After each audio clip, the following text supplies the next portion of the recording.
Eclesiástico, capítulo 30, versículos 22 seguintes.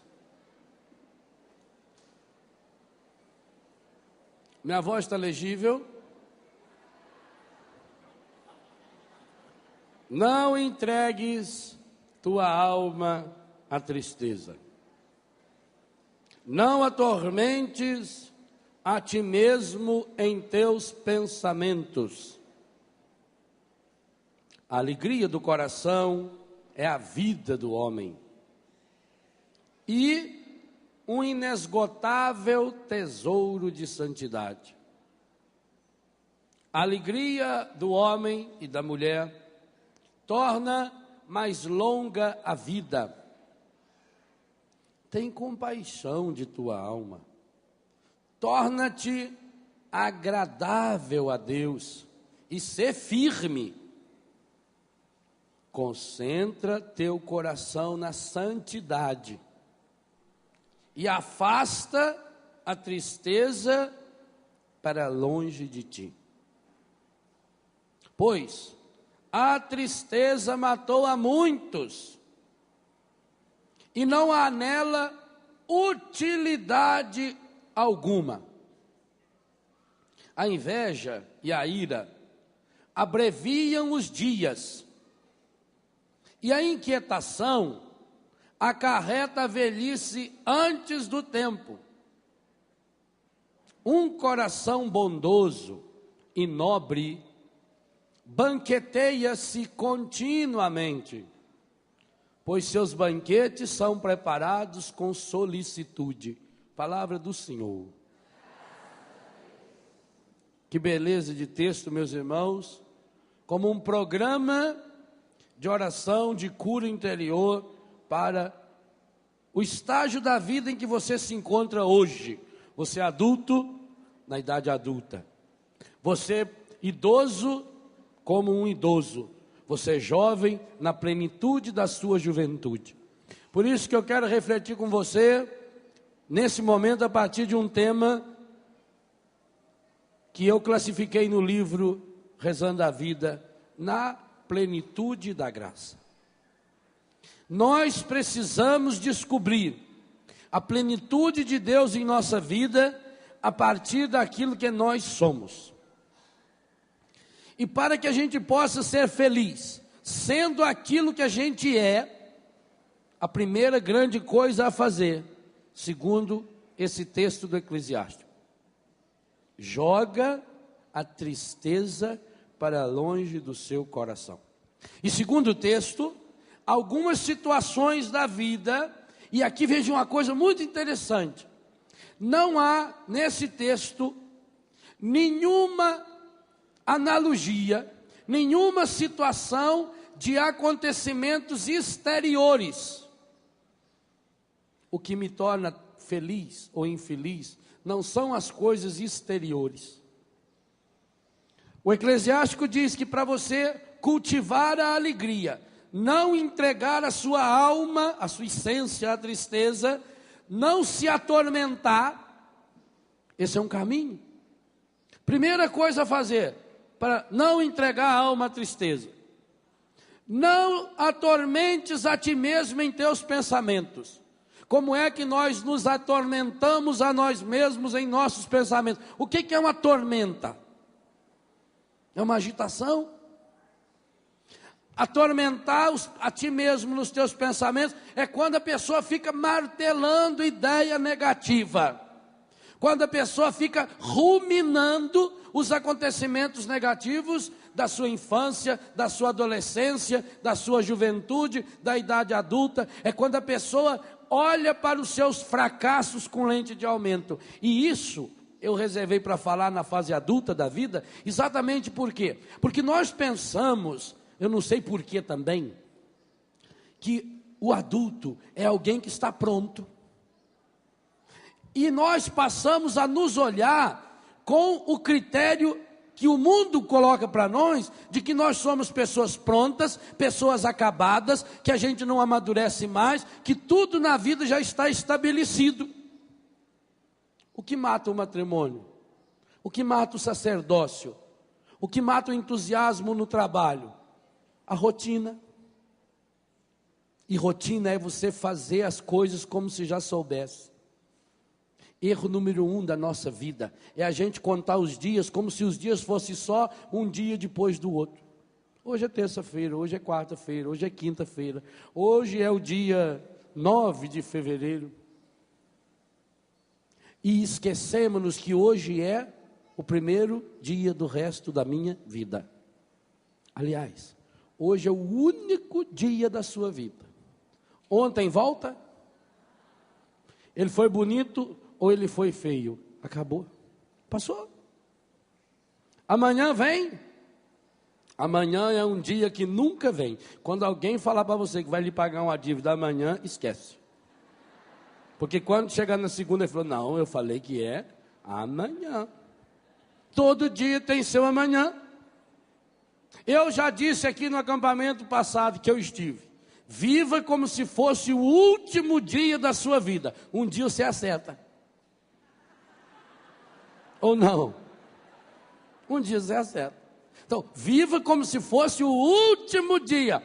Isso é o pessimista. E um otimista em Deus? Viva como se fosse o primeiro dia. Eu estou começando hoje. Aí nós começamos, gente, a saborear a vida. Olha a palavra que o autor do Eclesiástico usou aqui, de uma forma espetacular, para falar do sabor da vida. A alegria do coração é a vida da pessoa. Um inesgotável tesouro de santidade. Engraçado que as ideias que a gente tem de pessoa santa é que o santo é uma pessoa emburrada. Emburrado não pode ser santo. Emburrado leva vantagem pelo fato de que Jesus tem uma grande dívida de gratidão com os nossos parentes mais próximos. Só por isso. A santidade, 2 vezes o texto vai falar, está relacionada à alegria. A alegria do homem torna mais longa a sua vida, porque ele saboreia essa vida. Tem compaixão da tua alma. Tem dó de você, sua anta. Você precisa ter dó de si mesmo. Tem compaixão da sua alma. Torna-te agradável a Deus. Aliás, isso aqui a gente precisa dizer com muita sinceridade para algumas pessoas. Algumas pessoas são muito desagradáveis. Eu já fiz um estudo, já falei aqui também. 93% dos chatos, quando fala, põe a mão na gente. Eles cutucam a gente. Não tem chato que não cutuque você, pode ver. Ele vai falar com você, ele vem cutucando você. Quer ver aqueles que chegam por trás e cutucam aqui atrás da gente? Vontade de enfiar a mão na orelha. E pior é quando tem mau hálito.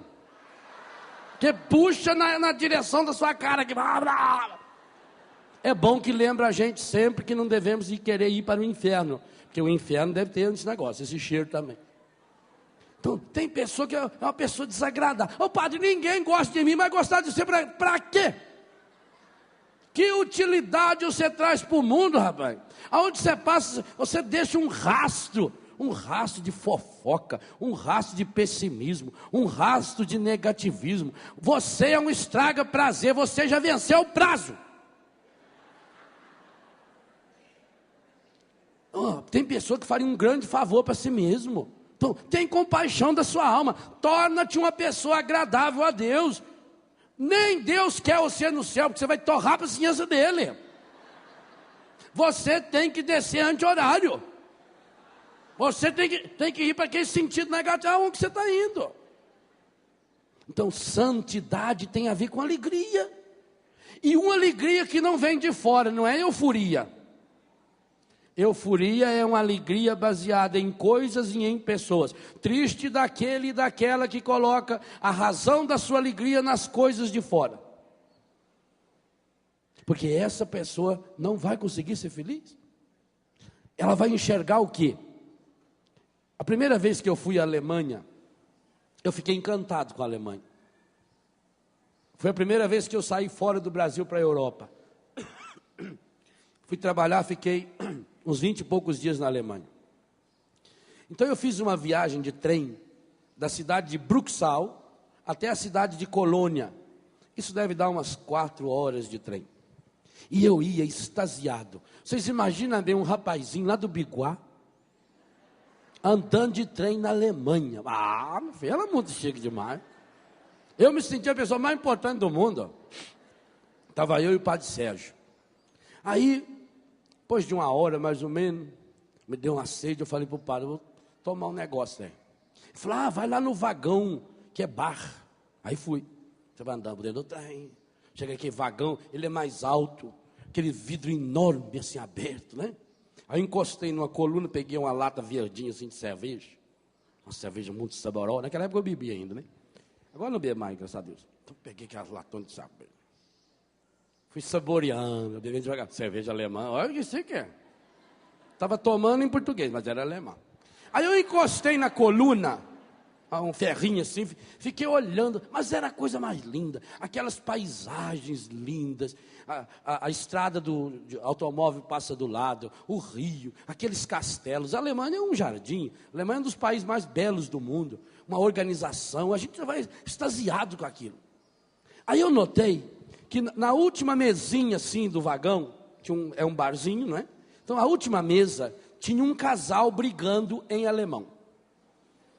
O alemão é uma língua muito apropriada para você xingar uma pessoa. Porque o alemão, quando fala, parece que ele está xingando. Até na missa fala, Brotleben. É o pão da vida, mas parece que está xingando a gente, né? Então, a língua alemã já ajuda você, porque você fala, parece que você está falando com raiva, já ajudando a pessoa. Diferente, por exemplo, do francês. O francês, você xinga a pessoa, ela pensa que você elogiou ela. Porque fala um biquinho, assim, fala, merci, você fala, merci, au revoir, né? Ele está xingando, você vai falando que você é uma anta, mas, merci beaucoup. Se não é pas de quê, vamos lá. O alemão não. Aí eu estava brigando em alemão, e briga em alemão pior ainda. Schweinerei é o mínimo que fala um para o outro. Schweinerei, porcaria. Também não vou ficar ensinando palavrão em alemão para vocês. Tem mais coisa para aprender aqui. Aí, eles brincando, tá. Eu voltei lá para o vagão. E comentei com o padre Sérgio. Foi engraçado, padre. Tinha um casal lá que fiquei com dó deles. Eles estão brigando o tempo todo lá. E notei uma coisa. A cortina do lado da mesinha deles, fechada. Tá. 1h30, 2 horas depois, voltei. Eles continuavam brigando. Então eu pensei na minha cabeça naquela hora. Imagine a hora que chegasse na estação ferroviária de Colônia. E aquele casal estivesse também fazendo como eu, pela primeira vez a viagem de trem de Bruxal até Colônia. Imagina se tivesse lá um repórter e perguntasse, Padre Léo, como é para o senhor a viagem de trem de Bruxal até Colônia? Eu ficaria 1 hora falando das belezas que eu vi, das cidades lindas. Passamos em Frankfurt, passamos em Mainz, passamos lá pertinho de Schoenstatt. Você ia lendo, ler nome em alemão é bonito, né? Aqueles nomes imensos assim. Olhando aquelas palavras assim que tem 25 letras, uma vogal, o resto é tudo consoante. Você tenta ler aquilo aqui, parece que você está lendo em línguas, uma coisa bonita, né? Então eu ficaria meia hora, 1 hora falando. E se perguntasse para aquele casal? Não notei nada. Você notou alguma coisa? Não notei nada. Não. Mas por quê? Porque é feio o país? Que a viagem é feia? Não. Porque eles fizeram uma opção. Eles fecharam a cortina e eles ficaram olhando um para o defeito do outro. É exatamente essa imagem que eu tenho da viagem da vida. O meu irmão, minha irmã, a vida é uma viagem que você faz uma vez só. Hebreus 9, 27. Uma vez só essa viagem e depois acabou, morreu. Viva bem, aproveite para saborear a vida, aproveite para ver o lado bonito das coisas, das pessoas, para vibrar com você, para olhar para as situações difíceis como fonte de amadurecimento, como fonte de crescimento. Mas se você pinta o seu coração com essa sujeira que está aí, o mundo não presta? Será que é o mundo que está estragado? o meu coração está estragado. Gente, para mim a coisa mais profunda que está nesse texto do Eclesiástico é exatamente isso. A tristeza ou a alegria não está baseada em situações exteriores, está baseada numa decisão, numa atitude. Eu, porque tenho Deus, porque o Senhor está em mim, o Senhor age em minha vida, eu quero ter meu coração voltado para o alto. É meu dever e é minha salvação louvar o Senhor em todas as circunstâncias, inclusive aquelas situações difíceis. Agora, se nós colocamos uma máscara, por quê? Porque eu sou adulto, porque a sociedade exige isso de mim. Você já é homem, você já é mulher, você já tem que assumir isso. Aí a pessoa vai viver estressada. A palavra estresse aparece aqui, não aparece? Versículo 26. A inveja e a ira abreviam os dias, e a inquietação, o estresse, acarreta a velhice antes do tempo. Tem alguns aí que estão muito inquietos. Que está ficando esculhambado, meu filho. Você não deve olhar muito para maracujá. Porque diz que a gente fica olhando para uma coisa e vai ficando parecido. Tem gente que está ficando parecido com maracujá. Que ele está murchando. Enquanto não reencontrar essa alegria interior. Agora, aqui o versículo 26 diz que tem duas coisas que você tem que jogar fora do coração, se você quer viver a alegria de Deus. Primeira coisa que você tem que jogar fora do coração é inveja. E o que é inveja? Inveja é eu inquietar o meu coração a partir das coisas que as pessoas têm ou deixam de ter, faz ou deixam de fazer. Inveja é você viver se colocando no lugar do outro. E ira é trazer o outro para viver dentro de mim. Ira é ficar remoendo uma situação. E aí, de uma coisinha desse tamaninho, você vai evoluindo, evoluindo não, porque senão seria evoluir. Você vai aumentando, você vai inchando isso, vai empanturrando o seu coração, porque você passa a ruminar. É uma coisinha de nada. Talvez a pessoa nem pensou em ofender você, talvez a pessoa nem lembrou que você exista, mas você se colocou como centro. Então você agora vai cultivar a ira, os sentimentos de rancor, os sentimentos de tristeza, o seu coração vai ficando numa inquietude. Para que você está inquieto do jeito que está? Para ir para onde? Meu Deus do céu, a vida moderna trouxe tantas facilidades, e no entanto, o que as pessoas estão fazendo com o tempo que sobra? Estão aproveitando para ser mais infeliz. E estão encontrando justificativas para a infelicidade. Tenha compaixão da sua alma. Tem dó de você, diz o Eclesiástico. Não encha mais o seu coração com essas porcarias que o mundo está ensinando, porque o mundo precisa ter domínio sobre você. E uma das formas de fazer com que a gente seja um adulto infantilizado é exatamente isso, porque nós colocamos a razão da nossa vida fora de nós, nós colocamos a razão da nossa alegria fora de nós, e ficamos encontrando justificativa para a tristeza, para a angústia, para a lamúria. De um probleminha, a pessoa cria um problema enorme. E com um detalhe: quem não tem problema, cria. Já observou isso? Eu gosto de encontrar pessoas que têm problema sério para resolver.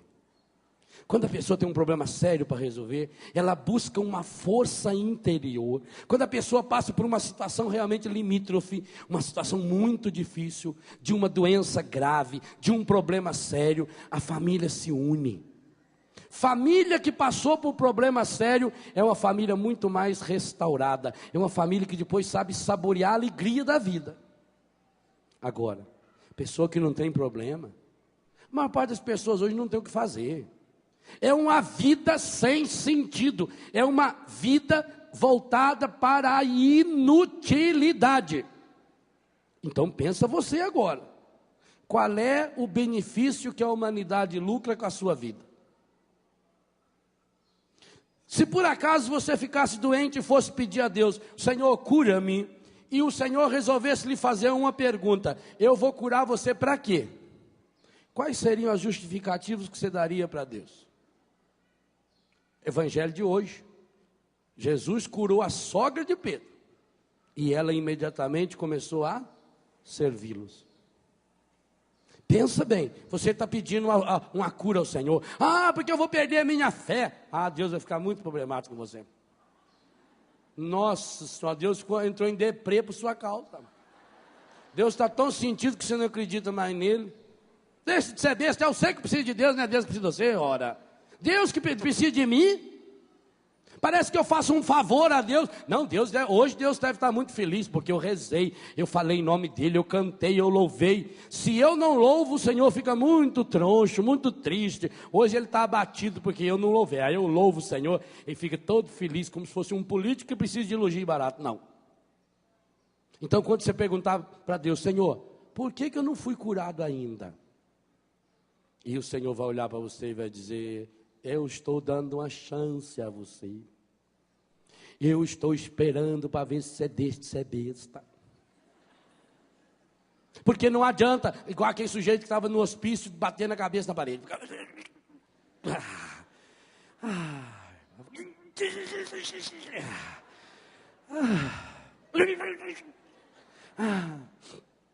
Para que você está dando cabeçada na parede? É tão gostoso a hora que para. Então não dê cabeçada na parede. Você não nasceu para ficar dando cabeçada na parede. Padre, por que será que Deus não atendeu a minha oração? Para quê? Que benefício você trouxe para a sua comunidade com o dom da sua vida? Ou a sua vida é você no centro, só pensa em si mesmo, só pensa nos seus próprios interesses, só pensa nos seus próprios problemas, procura Deus quando está no desespero. E aí, ontem à noite a gente viu algumas coisinhas bem simples disso.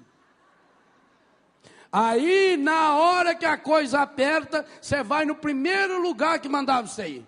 Quantos aí que se dizem católicos e depois de adulto? Porque esse é um pecado típico do adulto. Não é da infantilidade, não. Então se diz católico, mas na hora do problema, vai lá no centro espírita. Vai entrar o ano, vai lá consagrar o seu ano para manjar. E dá não sei quantos pulinhos na água lá. Pendura os cordões não sei do que. Lê horóscopo, vai se misturando. E o demônio está amarrando você. A hora que ele te prendeu, você vai ver, meu filho. Deita, você faz você mugir, feito uma mula velha no chão. E ele não solta mais, porque é isso que ele quer. Nós católicos temos que tomar uma atitude, gente. E uma atitude muito séria. Porque esse é o pecado número 1 que os adultos fazem contra Deus. Que lugar Deus ocupa em nossa vida? Olha a história do povo de Deus. Cada vez que o povo de Deus se afasta de Deus, tudo vai mal em sua vida. Essa é uma constante do Gênesis até o Apocalipse. Todas as vezes que acontece alguma derrota, todas as vezes, sem nenhuma exceção, acontece uma derrota, acontece uma doença grave, a pergunta que se faz é, onde foi que nós nos afastamos do nosso Deus? E aí, a Bíblia tem umas soluções drásticas. A gente quando lê a primeira vez até se assusta. Quando o povo de Deus vai muito mal, Deus chama o profeta e diz, descubra no meio do povo quem é que está com um ídolo falso. E quem tiver, mata ele e a família toda. Isso não é uma vez só na Bíblia. Vários casos. E aí a gente pode pensar, meu Deus, mas que absurdo.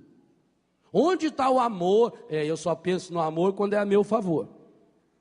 Mas Jesus deixou bem claro, eu vou usar com você a medida que você usa com seu irmão.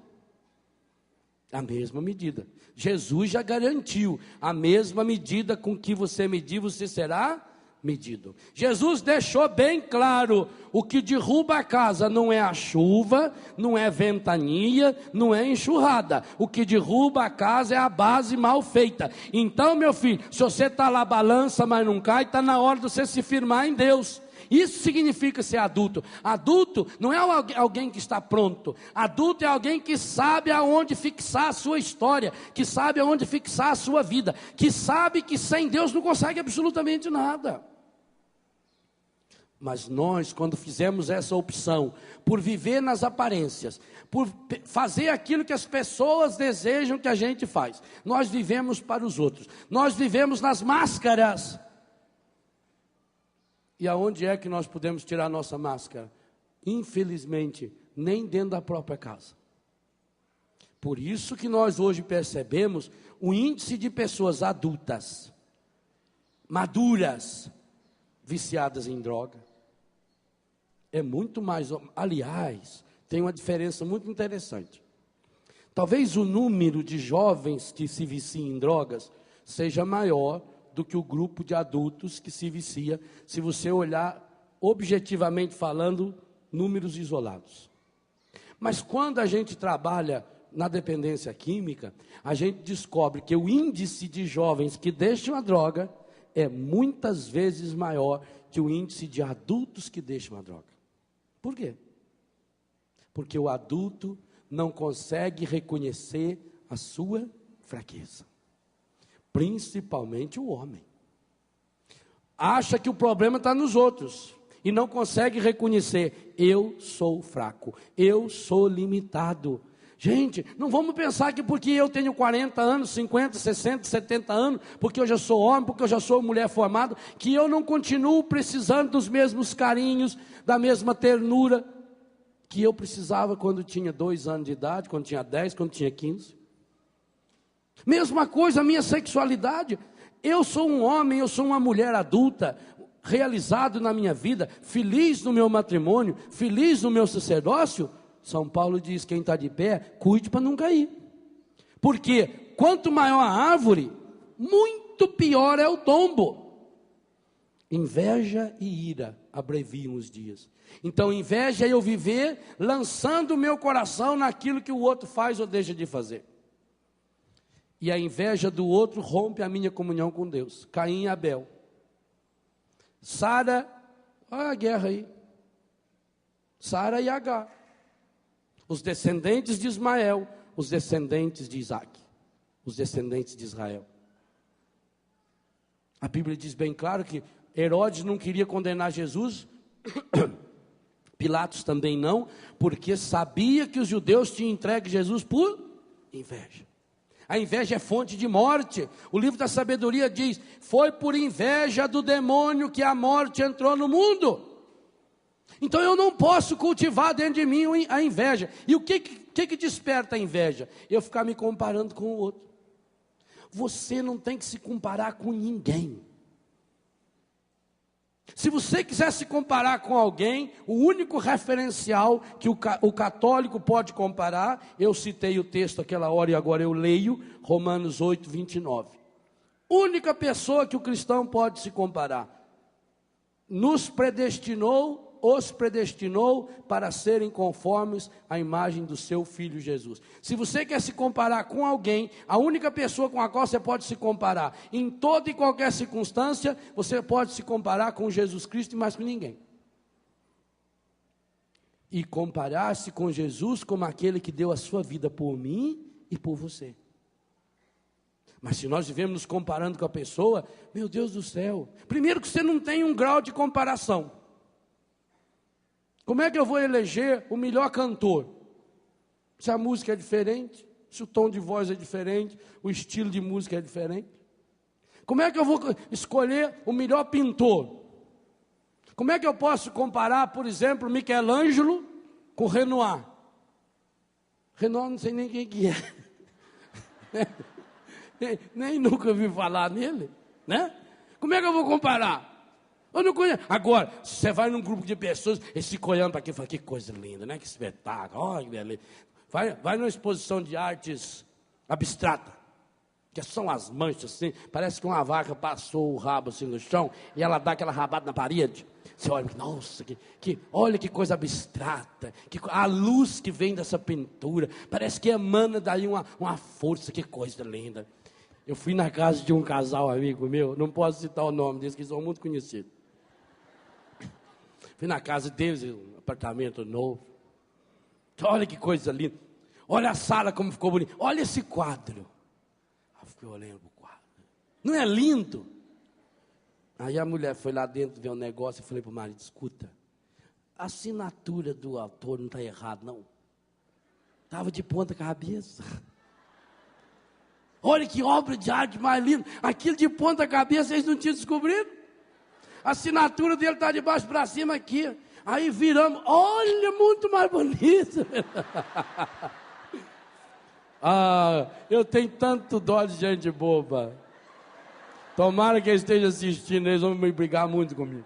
Mas eu não estou falando o nome deles, né? Estou falando, não estou. Pensa bem, um quadro de ponta. E se chegasse uma outra pessoa que não fosse tão caridosa feito eu, hein? Ia ser capaz de sair falando deles por aí afora, né? Eu não citei o nome. Ai, que obra de arte mais linda! Ah, gente. Eu tenho dó de gente boba. Dó demais. Ah, porque eu vi aquela Gisele desfilar com aquela calça. Eu acho que se eu vestir a calça eu fico bonito igual ela. Oh, meu Deus do céu. Quem é feio, conforma-se. Mas não tente se comparar que vai ficar mais feia ainda, mais desajeitada ainda. Quem não sabe usar maquiagem não usa, porque é medonho. É medonho. A pessoa não sabe combinar a cor. Ela põe um batom de uma cor, põe aquele negócio azul aqui nos olhos, pinta a cara, e põe aquele negócio desse tamanho, e põe aquelas roupas de listra assim, já é gordo. Você olha para aquela listra, aquele estica, aquilo parece um colchão amarrado por meio. Não adianta. Aí não sabe por que os outros riam de você. Busca a alegria que está aqui dentro. Não inveja ninguém. Não se compara com ninguém. Você é único no mundo. Você não tem que ser melhor que ninguém.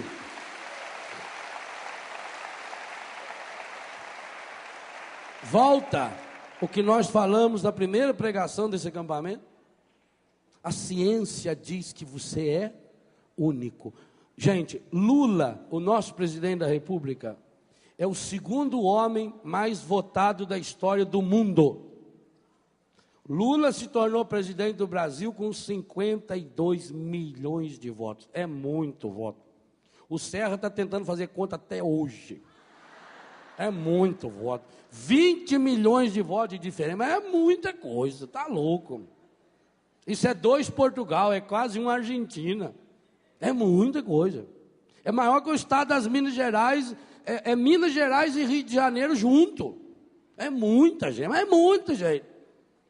Por você, para nascer, teve uma votação, no mínimo, 6 vezes superior ao do Lula. Você veio no meio de 300 milhões. E quem escolheu? Deus. Olha o eleitor. Olha o eleitor. Teve muita gente que votou no Lula porque estava com raiva do FHC. Teve gente que votou no Lula porque achou que ele ia dar emprego para todo mundo, já que ele foi operário. Teve muita gente que votou no Lula porque o patrão mandou votar. Agora Deus não, ele tinha escolha. E ele escolheu você. Ele me escolheu. Por isso, para de ser besta e ficar acreditando que vai ter reencarnação. Deixe de ser besta. Se tivesse 2 vidas, Jesus seria o primeiro a nos ensinar. Porque ele diz, eu vim mostrar que eu sou o caminho. Gente, quem trabalhou com lixo reciclado, quem começou esse negócio, foram os alemães. Deus não trabalha com lixo reciclado. Ele não vai aproveitar um espírito velho em alma, uma alma velha num corpo novo, não. A sua vida é única. Você não vai voltar, não. Não adianta ficar querendo fazer evocação dos mortos. Eu estou falando isso e isso é uma coisa muito séria. E nós estamos vendo dentro da igreja as complicações que isso tem dado. Porque hoje você encontra até padre, não sei bem se é padre, que é capaz de aconselhar você a ir lá num centro espírita para ver se manda para você uma carta psicografada. A maior prova de que a carta psicografada é falsa é que o morto não sabe o endereço da própria casa para mandar a carta. Ele precisa mandar lá não sei aonde. Pensa bem, em vida nunca escreveu um bilhetinho para a pessoa, nunca deixou escrito nem no guardanapo, eu amo você. Marido e mulher que nunca passou um e-mail, nem um inteiro para o outro. Aí depois que morre, fica desesperado. Viva direito, a sua vida é única. Eu, como adulto, eu tenho que assumir, minha vida é única. Deus me escolheu. Eu tenho uma responsabilidade, tenho que pensar nela. Então volta a pergunta, por que Deus não curou você? Ah, eu já vi tanta gente ser curada, por que eu não sou curado? Porque Deus não vai perder mais tempo com você. Deus já está vencendo o prazo, Ele está começando a se irritar com você. Ah, mas Deus é misericordioso. Então dá uma olhada na Bíblia, com quantos que Ele se irritou. Moisés, o grande modelo de homem bíblico, não entrou na terra prometida. A justiça de Deus é dureza também. Jesus amava profundamente Judas. Judas tinha um carinho especial de Jesus. Judas era um homem de confiança. Judas era o braço direito de Jesus no setor econômico. Judas cuidava das contribuições do grupo. E no entanto, Jesus tentou salvá-lo. Antes dele tomar a decisão de negar Jesus, de trair Jesus, Jesus tentou salvá-lo. Jesus falou diretamente com ele, e ainda com uma delicadeza tão grande que os demais apóstolos nem perceberam que Jesus estava chamando a atenção dele. Mas quando Judas decidiu, Jesus falou: o que você tem que fazer, faz logo. E depois que ele fez, gente, não adiantou nada a lamúria. Sabe que é uma coisa que me impressionou muito no Evangelho? É que se você olhar do ponto de vista jurídico, a confissão de Judas é a mais perfeita confissão que você tem na Bíblia. Judas se arrependeu do que fez. Judas confessou publicamente o erro dele. Judas devolveu tudo que ele tinha ganho com o pecado e ainda assim cometeu suicídio. E diz São Pedro que o corpo dele se espatifou de sangue num vale lá chamado Vale da Morte. Por quê? Porque nós muitas e muitas vezes estamos brincando com Deus e com as coisas de Deus. Então você vai lá na igreja, você estica a sua língua lá, recebe a Santa Comunhão, põe uma camiseta com Nossa Senhora que vai até no pé, põe um escapular desse tamanho, enrola terço para não sei quantos lados, e na hora do primeiro desespero vai para onde? Vai para o centro espírita, vai para o Pai de Santo, vai fazer reiki, vai mandar pôr a mão na cabeça lá para fazer na cabeça, dá choque de uma vez, mas dá um choque de uns 350 mil volts na pessoa, que resolve o problema dela. Eu vou praticar acupuntura também lá em Betânia, pode ir lá, mas eu vou fazer com bambu, que eu quero estrepar a pessoa. Você deixa de ser sem vergonha, assume sua fé. O que tem, padre? Todas as religiões são iguais. Jesus diz: eu sou o caminho. O dos grandes pecados que o adulto comete, e que é fonte de tristeza, que é fonte de sofrimento, é essa contaminação maligna. Porque meu avô era, meu pai era, meu tio era. A Bíblia deixa bem claro que o seu pai, ou sua mãe, ou você não vai fazer a sua salvação. Você não chega no céu sozinho, mas não é o outro que leva você para lá. Você tem que com o outro ir. Por isso que eu não tenho que me comparar com ninguém. Por isso eu tenho que me unir ao outro. Eu tenho que ser melhor não do que o outro, melhor para o outro, para que junto a gente construa o reino de Deus em nossa vida. Mas é preciso a gente começar a levar a sério isso. Nós estamos vendo, gente, as consequências dessas contaminaçõezinhas religiosas, que começam com esses pantuás que se vende por aí, que começa acendendo esses incensos que você encontra, se você quiser um dia incenso para queimar na sua casa, que seja um incenso sagrado, a não ser em livraria religiosa católica, que se vende um incenso em pedrinha, apropriado para adoração ao Santíssimo, e a igreja não usa, a não ser em situações solenes. Fora disso, qualquer incenso que você está queimando não é para Deus. E o espírito que ele está mandando embora de lá é exato. O primeiro espírito que vai embora com aquele incenso é o Espírito Santo de você. E você é templo do Espírito Santo. Você tem que começar a pensar nisso. Você tem que começar a pensar que essas invocações aí de fadas não sei do que, de anjos cabalísticos, de gnomos e mais não sei das quantas, que isso está levando o nosso povo à miséria, porque nós sabemos os malefícios que provoca na vida quando se brinca com Deus. Será possível que Deus estava brincando com Moisés? Um homem que com 120 anos de idade caminhou durante 40 anos. Um homem que falava com Deus face a face. Um homem que fez um jejum o dobro do jejum do próprio Cristo. Sabe o que é isso? Cristo ficou 40 dias e 40 noites em jejum. Moisés ficou 80 dias e 80 noites, por amor ao povo. Moisés nunca pediu nada para si mesmo. Tudo que Moisés pedia para Deus era para o povo. Mesmo quando Deus se irritou, que queria acabar com aquele bando sem vergonha, que era aquele povo lá que ia e voltava para o pecado, como nós também fazemos. Moisés ia lá e jejuava e pedia: meu Deus, não faça isso, porque senão os inimigos vão dizer que é o Senhor que não tem força para salvar. Moisés não pedia nada para ele. Mas ele não entrou na terra prometida. E ele viu a terra prometida. Ele foi lá, o monte que está em frente de Jericó, de lá ele viu, e com um detalhe, a Bíblia diz que ninguém sabe até hoje onde está o túmulo dele. Há tradições até que diz que foi levado para a terra prometida o seu corpo, escondido, por isso que até hoje ninguém sabe. Para mostrar para nós que Deus é fiel. E muitos de nós estamos fazendo o itinerário de Moisés. Muitos de nós estamos vendo a terra prometida. Você vem num acampamento desse, você vê a terra prometida. Você vê a libertação que Deus faz na vida das pessoas. Você vê jovens sendo restaurados. Nós estamos, graças a Deus, não estamos cansados, porque isso não cansa nunca. Mas nós já estamos acostumados a ver jovens libertos. Gente com cura espiritual profunda. Gente que era viciado no cigarro, viciado na bebida, viciado em drogas, viciado em pornografia, em prostituição. Gente que era viciado no roubo. Gente viciado no jogo e que está tendo uma libertação linda, profunda. Gente que fica do lado da gente e que transforma a sua vida. Nós estamos vendo a terra prometida, mas muitos de nós não entraremos nessa terra prometida, porque estamos consagrando nossa vida aos ídolos, e aos ídolos mortos do pecado, das falsas doutrinas, das falsas religiões. E o mais triste dos tristes, esse não é o pecado número 1 do adolescente, da criança e do jovem. Esse é o pecado número 1 do adulto, que vive numa prostituição contínua e constante contra o seu Deus.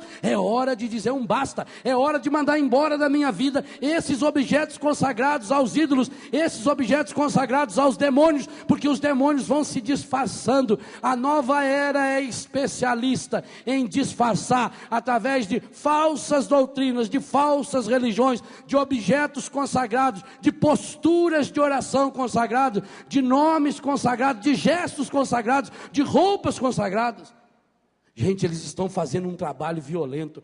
Hoje não tem um shopping center desse país que você entra que não tem uma casa que venda produtos de magia, produtos que veio lá da Índia, roupa não sei da onde, vestes não sei da onde, pó para amansar doido, e nós estamos indo, mapa astral, e eu compro essas revistas que só falam de horóscopo, do mapa astral, e disso e daquilo, e eu vou misturando a minha vida. Por quê? Porque fulano mistura, ciclano mistura, mas eles estão colhendo a desgraça que o mundo está semeando.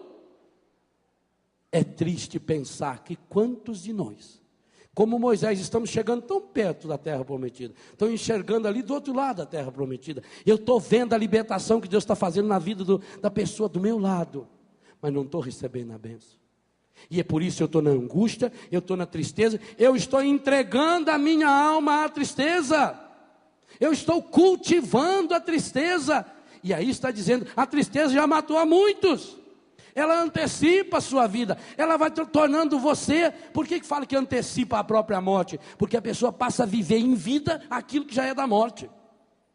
Então vem o desânimo, com qualquer coisinha a pessoa se abate, meu Deus do céu. Quem tem Deus diante de um problema ganha força para resolvê-lo. A gente descobre que a pessoa tem fé ou não tem, é na hora das situações difíceis. E digo uma coisa a você, já disse isso em quase todos os lugares desse mundo aonde já fui pregar. O maior instante de crescimento e amadurecimento para cada um de nós são os momentos de sofrimento. Enquanto nós não passamos pelas situações de sofrimento, nós não sabemos quem nós somos.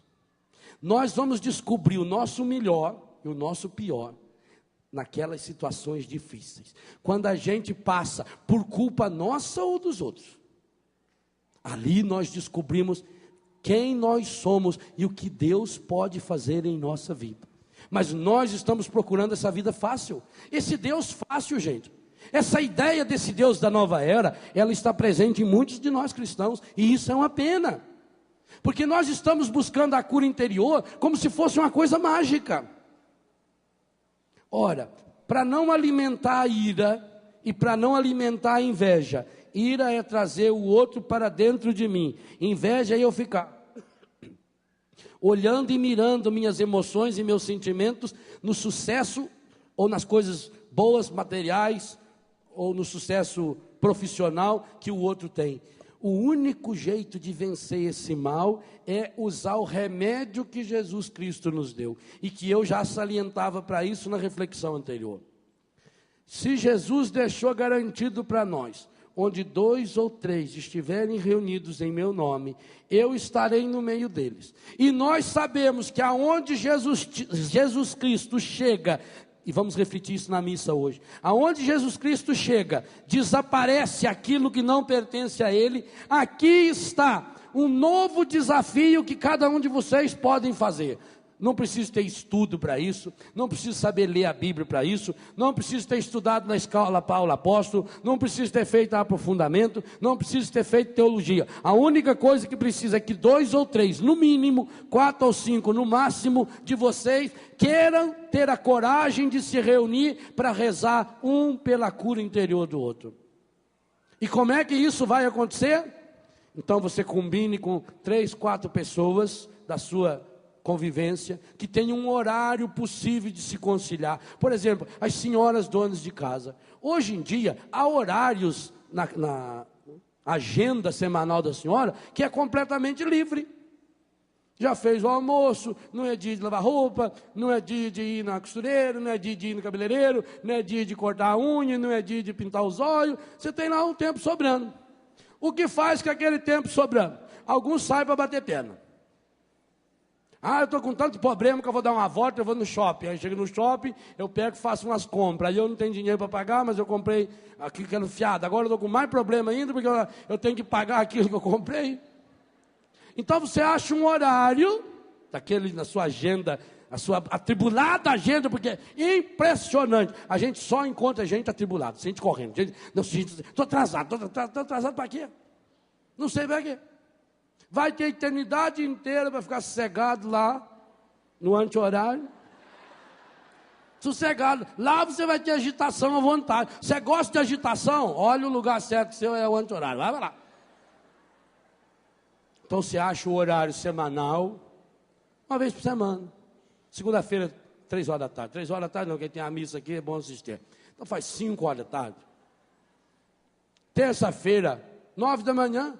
Você levou as crianças na escola, não está na hora de fazer almoço ainda, do seu prédio. E o que nós vamos fazer, padre? Nós vamos rezar. Mas rezar a partir do quê? Da Bíblia? Não. Da Bíblia você vai no círculo bíblico, você pode fazer escola bíblica, você assiste o excelente Escola da Fé aqui na Canção Nova, com o professor Felipe, ou a Bíblia do meu dia a dia, com o Laércio. Aí você faz o estudo bíblico. Ali é para você rezar a sua vida. Esse é o segredo. O que eu faço para rezar a minha vida? Eu conto o que eu estou vivendo. E aí, comadre, como é que você está? Veja, quantos já se reúnem, só que ao invés de rezar a vida, se reúnem para falar da vida alheia. A profissão número 1 hoje é a pessoa poliglota. É a pessoa que sabe falar vários idiomas para poder falar mal da vida dos outros em línguas diferentes. Tem gente que estuda línguas só para isso. Então, ao invés de você se reunir com a sua comadre, com a sua prima, com a sua tia, com o seu filho, com o seu marido, com o seu vizinho, para falar da vida alheia, para falar do fulano que largou do ciclano, para falar daquela moça que largou do marido, para falar não sei do que, para falar do filho da vizinha que está usando droga, que é um maconheiro safado sem vergonha, você vai se reunir para falar da sua vida. Como é que você está vivendo hoje? Hoje eu não estou muito legal. Agora, não pense que é marcar um grupo, 4 ou 5 pessoas que eu conheço. Primeiro dia que eu chegar lá, eu já sento e digo, bem, meus irmãos, nós vamos começar, então vamos começar comigo. Eu quero que vocês rezem comigo, eu tenho muito problema com meu marido, muito problema com... Não. Confiança leva tempo. As primeiras reuniões de oração, de cura interior, serão reuniões superficiais até. Primeiro, porque você não sabe se aquela pessoa que começou vai continuar. Então, as 4, 5 primeiras semanas, as primeiras reuniões, serão reuniões de achar cada um o seu lugar, de ganhar confiança. E depois, começa com as realidades mais exteriores da minha vida. Por que eu não estou bem hoje? Mas eu sei que um problema interior que precisa de cura, ele não tem a sua causa hoje. Não é porque me aconteceu uma situação difícil hoje que eu não estou bem hoje. É na medida em que essa situação que eu vivi hoje, que ela tem uma raiz, ou na minha adolescência, ou na minha infância, ou na gestação, ou está ligada a um trauma do meu nascimento, e que eu conscientemente não sei. Por exemplo, eu tenho vício de comer unha. Eu não sei. O meu problema não é comer unha. O problema é quem sabe que quando eu estava lá na barriga da minha mãe, estava lá chupando o meu dedo, a minha mãe levou um soco e eu levei um trauma com aquilo e fixou. Então, leva-se tempo, porque aí é o Espírito Santo, porque veja bem, quem estará rezando por mim? O João, o José, o Joaquim, a Maria, o Antônio? Não, tem um terceiro elemento, mesmo que se eu for só em 2. Tem um quarto elemento se eu for em 3. Tem um quinto elemento se eu for em 4. Ele deu uma certeza para nós. Quando 2 ou 3 se reunirem em meu nome, eu estarei no meio deles. Aí vem a importância de textos como esse que Deus me deu a graça de escrever, o Rezando a Vida, como a oração, a cura do eu interior, o excelente livrinho da Loyola, ou como alguns dos livros do Padre Alírio, e outros livros de cura interior que você conhece. Aí vem a importância, por exemplo, Dom Cipriano Chagas tem um livrinho fininho, pequenininho, a cura interior, é um bom roteiro, bem pequenininho, é um livro que você lê em 15 minutos, é um roteiro excelente. Eu sei que a coleção Paulo Apóstolo da Renovação Carismática tem 2 ou 3 livros sobre cura interior. E principalmente esses que trazem roteiros de cura interior, áreas da nossa vida. O padre Alberto Gambarini tem um excelente livro de cura interior, as emoções feridas, uma coisa assim, curar as emoções feridas, curar as emoções machucadas. Ou se não, você adquire fitas, e graças a Deus tem um monte hoje, a Canção Nova produz, mas nós temos outros lugares que produz fita, a associação produz fitas, gente que faz cura interior, a Gabriela de São Paulo tem lindas orações de cura interior. Então eu compro uma fita daquela, nas primeiras reuniões, o grupo se reúne, se não tem dinheiro, faz uma vaquinha, compra lá um toca-fita, 150 contos, você compra um daquele. E aí, para não gastar a eletricidade dos outros, cada um compra uma pilha. Hoje você leva a pilha, da outra semana o outro leva a pilha. Pronto, já faz uma vaquinha ali. E escuta aquela fita. Em 1 hora você escuta a fita e depois faz uma oração. Então começa invocando o Espírito Santo, rezando as orações tradicionais que você conhece, reza um Pai Nosso, reza uma Ave Maria, peça sempre a presença de Nossa Senhora, o Santo Anjo do Senhor. Rezamos, fazemos uns 5 minutos de aquecimento em oração. Se o grupo já tem uma caminhada, faz-se uma oração em línguas.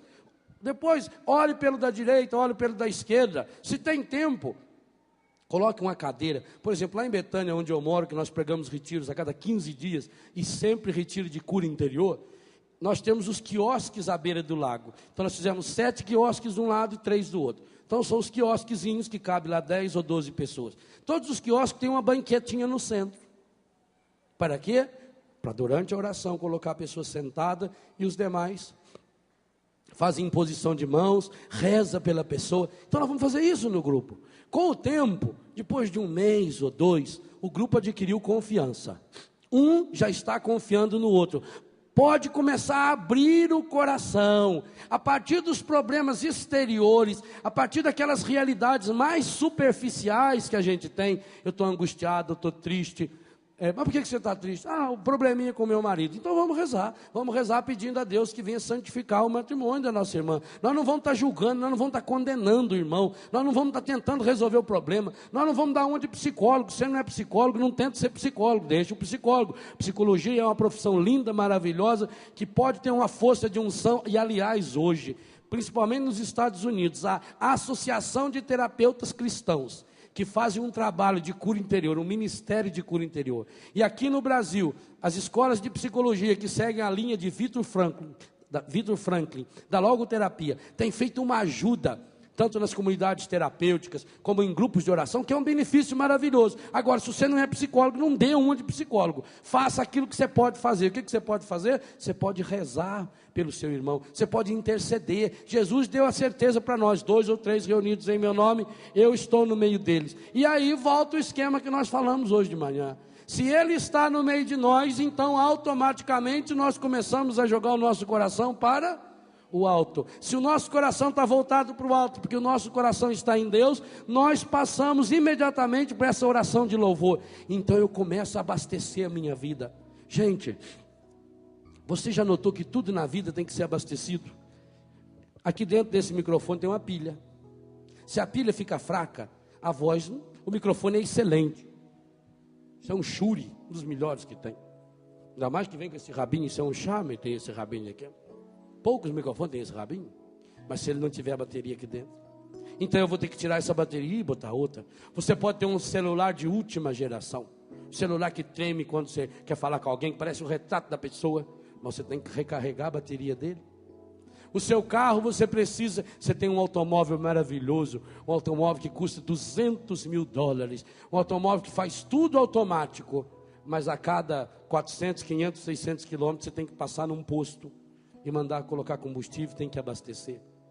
Ora, se a tecnologia moderna nos ensina que nós precisamos de oração, aquilo que a bateria, que a pilha é para o microfone, que o combustível é para o automóvel, que a bateria é para o meu celular, que a eletricidade é para a luz, a oração é para o seu coração. E você está como um microfone que não fala, um celular com a bateria descarregada, um carro sem combustível. Carro sem combustível pode ser o melhor carro do mundo, só anda se for morro abaixo, empurrado ou carregado. É assim que muitas e muitas pessoas estão andando, só morro abaixo, só empurrado, só carregado, porque não estão parando para abastecer. Eu estou propondo a você nesse acampamento: reze a sua vida, transforme a sua vida em oração, faça oração na sua vida, reúna 2 ou 3 ou 4, no máximo 5 pessoas, e comece toda semana, 1 hora, 1h30 de oração, e você vai ver as maravilhas que começarão a acontecer na sua vida.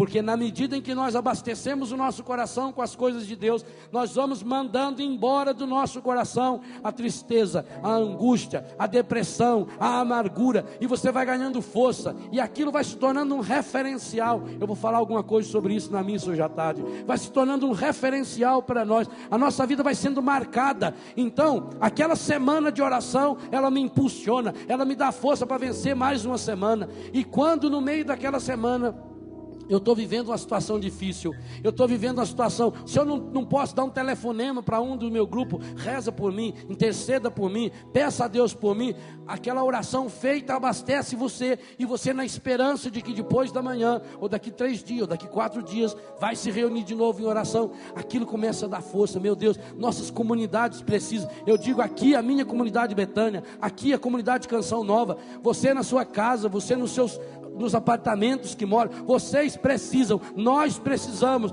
nós, grupo de sacerdotes que vivemos juntos, freiras religiosas que vivem juntas, começa a se reunir para rezar pela cura interior um do outro, começa a pedir a Deus a libertação um do outro. Se a sua família já tem uma caminhada bonita, porque às vezes nós cometemos esse pecado, às vezes nossa família tem uma caminhada linda, meu pai coordena a comunidade, minha mãe é catequista, meu filho toca na igreja, minha filha canta no grupo de oração, mas em casa nós não rezamos uns pelos outros, nós damos para os outros, nós somos como um garçom que vai na festa, serve todo mundo, mas não come, não abastece o seu coração, e isso vai fazendo com que depois a gente cai. Como é comum você encontrar, dizer: ah, padre, esse meu filho inclusive, ele já foi da carismática, esse meu filho já cantava na igreja, e eu não sei porquê, padre, ele começou a perder a fé, ele começou a perder o entusiasmo. Talvez porque nós tenhamos cometido esse pecado. E meus irmãos, sabe o que é terrível? O demônio não quer que 2 ou 3 ou 4 se reúnem em oração,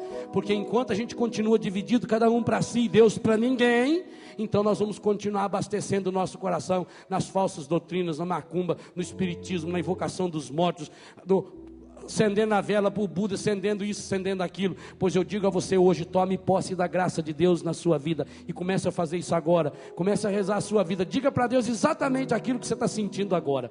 Se você agora está sentindo alegria, louve o Senhor. Se você agora está sentindo tristeza, peça ao Senhor. Se você agora está sentindo cansaço, entregue o seu cansaço ao Senhor. Se você está agora sentindo fome, apresente a sua fome ao Senhor. O que você está sentindo? Fale agora ao Senhor. Pelo jeito não estão sentindo nada. Fale ao Senhor. Pai santo, Pai querido, Pai amado, eu louvo, bendigo e glorifico o teu nome por essa rica manhã que o Senhor nos dá. Nós te louvamos e bendizemos porque a tua palavra hoje, nos 2 textos apresentados para a nossa juventude e para a nossa idade adulta, nos apresenta a necessidade da alegria como fonte da vida. Há no coração e na vida de muitos desses meus irmãos e dessas minhas irmãs, Pai santo, Pai querido, Pai amado, uma profunda tristeza e angústia pelas situações difíceis pelas quais passou na vida. Muitos e muitas desses irmãos e dessas irmãs, Pai Santo, ainda hoje vivem a angústia e a tristeza das derrotas, porque perderam um amor, porque perderam um emprego, porque estão acostumados a falar de sua vida a partir de suas perdas. Hoje eu quero colocar, Senhor, o coração desse meu irmão, ferido e machucado na tua presença, e é o que eu desejo honesto e sinceramente fazer nessa tarde, Senhor, junto com o teu filho Jesus na Eucaristia. É colocar a vida desse meu irmão, a vida dessa minha irmã, é colocar essas perdas sofridas, vividas, vivenciadas, é colocar esse coração ferido e machucado, suplicando que a tua graça, que eu sei é muito, muito maior,